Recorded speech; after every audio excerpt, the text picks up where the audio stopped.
अस्सलाम वालेकुम dear students, I hope you all will be fine.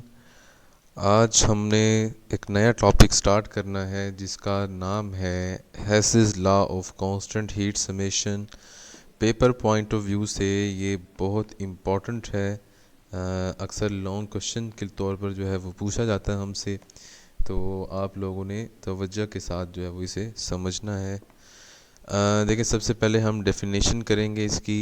मैं आपको सादा अल्फाज में पहले इसकी डेफिनेशन समझा दूँ।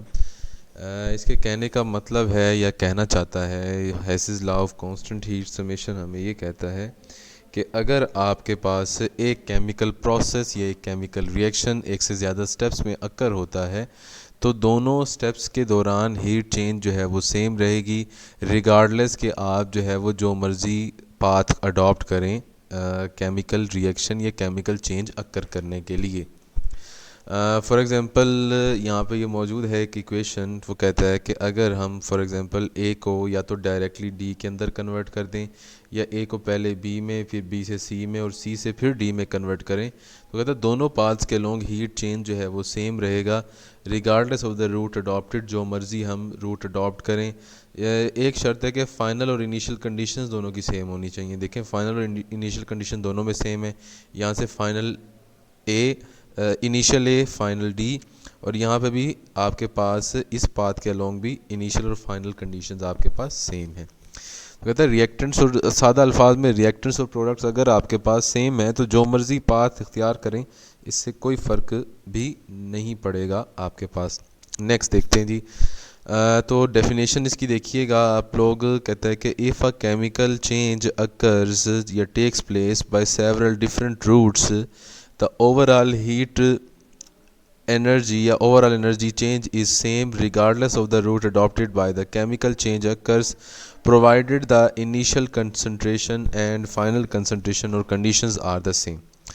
अब फॉर एग्ज़ाम्पल हमारे पास इस इक्वेशन के अंदर या इस एग्जांपल के अंदर आपके पास ए डायरेक्टली डी में कन्वर्ट हो रहा है पहले, और फिर ए से बी, बी से सी और सी से डी में कन्वर्ट हो रहा है। तो ए से डी डायरेक्टली कन्वर्ट होने में जो हीट इवॉल्व हुई वो डेल्टा एच थी, तो वो बराबर होगी delta H one, H two और एच थ्री के सम के बराबर। तो दोनों साइड्स आपके पास बराबर होंगी, यानी कि डेल्टा एच साइक्लिक प्रोसेस में आपके पास हमेशा ज़ीरो होगा। अगर ये वैल्यूज़ इनको इस तरफ लेके आया जाए और माइनस किया जाए, चूँकि दोनों बराबर हैं तो ज़ीरो हो जाएंगी। तो इसलिए sum of all possible kind of heat is always equal to zero. Further more हम लोग डिस्कस करते हैं इसके बारे में। फर्दर मोर हम लोग डिस्कस करते हैं कि ऐसा क्यों मुमकिन हुआ, हमें हेसिस लॉ जो है वो क्यों ज़रूरी है। वो यहाँ पे इस पैराग्राफ के अंदर हमें कहने की कोशिश कर रहा है। कहता है कि कुछ रिएक्शंस ऐसे होते हैं जिनकी हीट को डायरेक्टली मेजर करना कहता है पॉसिबल नहीं होता by calorimetric method. There are many compounds for which delta H cannot be measured directly by calorimetric methods. The reason is that some compounds like carbon tetrachloride cannot be prepared directly by carbon and chlorine. Similarly, it does not decompose easily to give the constituent elements। ये CCl4 decompose होके carbon और chlorine में तब्दील भी नहीं होता। In the same way the boron oxide जो है, ये भी आपके पास इसकी फॉर्मेशन, एलुमिनियम ऑक्साइड की फॉर्मेशन की जो हमारे पास इंथॉल्पीज़ हैं, इन्हें मेजर करना भी इम्पॉसिबल होता है क्योंकि ऑक्साइड्स की लेयर्स बन जाती हैं।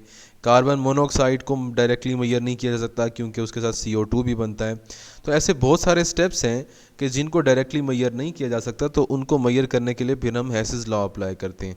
अब फॉर एग्जांपल इस आप लोग एग्जांपल में देखिएगा कि एक आपके पास है carbon plus CO2 that is converting into O2 that is converting into CO2।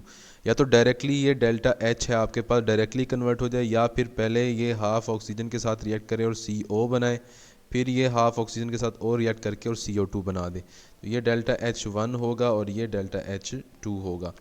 तो ये चीज़ हम फाइंड डायरेक्टली नहीं कर सकते, तो इसे इसकी मदद से जो है वो करने की कोशिश करेंगे।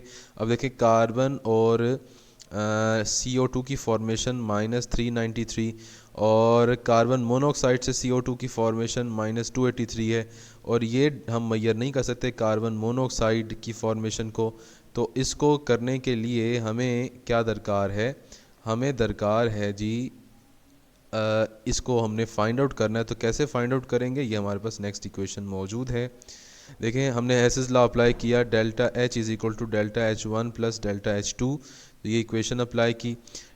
डेल्टा एच वन हमने फाइंड करना है, तो डेल्टा एच में से डेल्टा एच टू माइनस कर देंगे, -393 माइनस फिर -283, तो जवाब हमारे पास आता है -110। तो इस तरह से ऐसे रिएक्शंस जिनकी डायरेक्ट हीट को मैयर करना पॉसिबल नहीं था, हम उनको हेसिस लॉ की मदद से मैयर कर लेते हैं। लास्ट में जो है वो हम एग्जांपल देंगे कि इसकी वेरिफिकेशन करते हैं हम लोग। वेरिफिकेशन हमेशा इस तरह से की जाती है कि दोनों साइड्स को बराबर रखा जाए, नॉन हमारे पास एग्जांपल हो। अब फॉर एग्जांपल देखिएगा आप लोग, ये हमारे पास एक सोडियम कार्बोनेट की एग्जांपल है, उसकी फॉर्मेशन है। एक तो सिंगल स्टेप में डायरेक्ट फॉर्मेशन होती है उसकी, और या फिर टू स्टेप में पहले एक बाइकार्बोनेट बने और फिर जो है वो सोडियम कार्बोनेट बने। सिंगल स्टेप में इसकी फॉर्मेशन होती है और हीट रिलीज़ होती है -89.08, और टू स्टेप में एक स्टेप के अलोंग -48 और एक स्टेप के अलोंग -41.2। आपने हेसिस लॉ अप्लाई किया, डेल्टा एच की वैल्यू -89.08, डेल्टा एच वन और एच टू की वैल्यूज़ बिलतरतीब ये हैं, दोनों साइड्स बराबर हैं। इसका मतलब हमारे पास अलजब्रिकली एडिड ये प्रूव करता है कि हेसिस लॉ जो है वो वेरीफाइड है। नेक्स्ट हम इसकी एप्लीकेशन डिस्कस करेंगे नेक्स्ट लेक्चर में। तब तक के लिए अल्लाह हाफिज़। कोई अगर इससे से रिलेटेड क्वेश्चन हो आप लोगों का, वो आप लोग मुझसे एनी टाइम डिस्कस कर सकते हैं। तो कल इंशाल्लाह डिस्कशन के लिए मुलाकात होगी। तब तक के लिए अल्लाह हाफिज़।